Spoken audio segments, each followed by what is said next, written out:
Hi, this is a paper review presentation on ultra-fine entity typing. I and Sushant will be doing the presentation under the guidance of Professor Amit Avekar sir. This is an assignment in NLP course. So the task here is that we will be given a sentence and an entity mention, and we will have to predict diverse and free form words or phrases or nouns that describe the appropriate types of entities mentioned in sentences. So here a key challenge for this task lies in the large amount of types and the scarcity of annotated data per type. So in traditional systems, we used to focus on small set of coarse grained types, but now we are crowdsourcing the types here, very fine grained types. And then we are comparing the data sets that were previously used, like open entity, feature, and onto nodes. We have crowdsourced the data examples, and we have labeled it, we have classified them in three types as general, fine, and ultra fine. And general types being the 9, and the fine types consisting of 121 tags, whereas we are doing the ultra fine types with more than 10,000 types, which is clearly why you see here the difference of labels for each entity.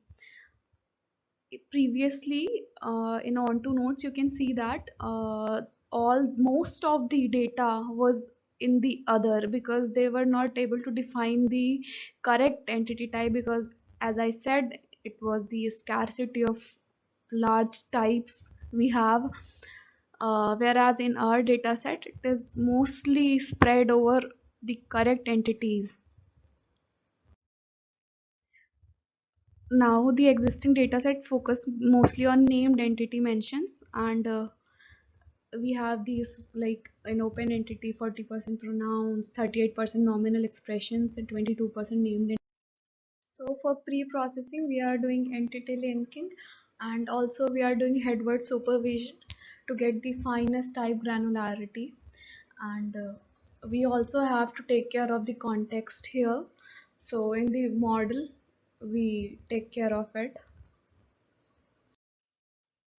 So here you can see the accuracy rates we get for the three types from the knowledge base, from the Wikipedia. For the headword supervision, it's almost around 77%, around 80% for all of these. Let us gather the intuition behind our model. It is a bidirectional RNN model.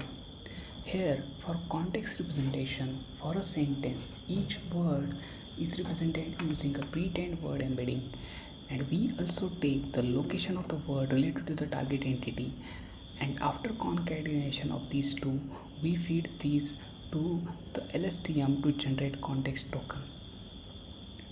We then take a weighted sum of all the context tokens using MLP based attention mechanism.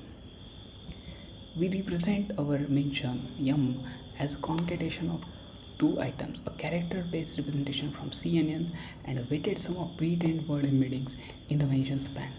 Our final representation is a concatenation of context and mentioned representation.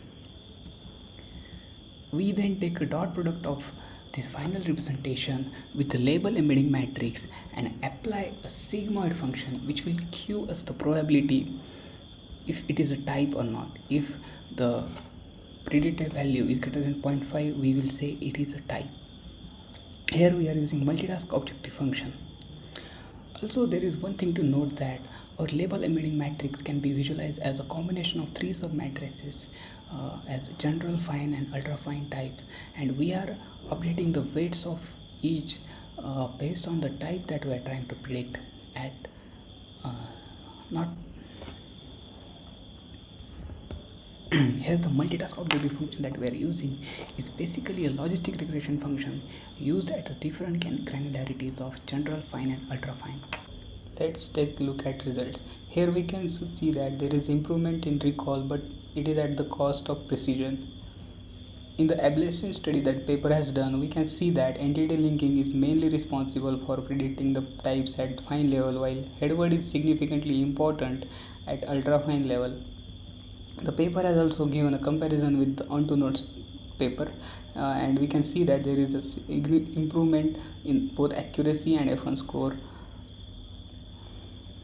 Thank you for listening to our presentation, and we hope that you enjoyed it and gained some insights. We also encourage you to read the original paper by the authors. Thank you.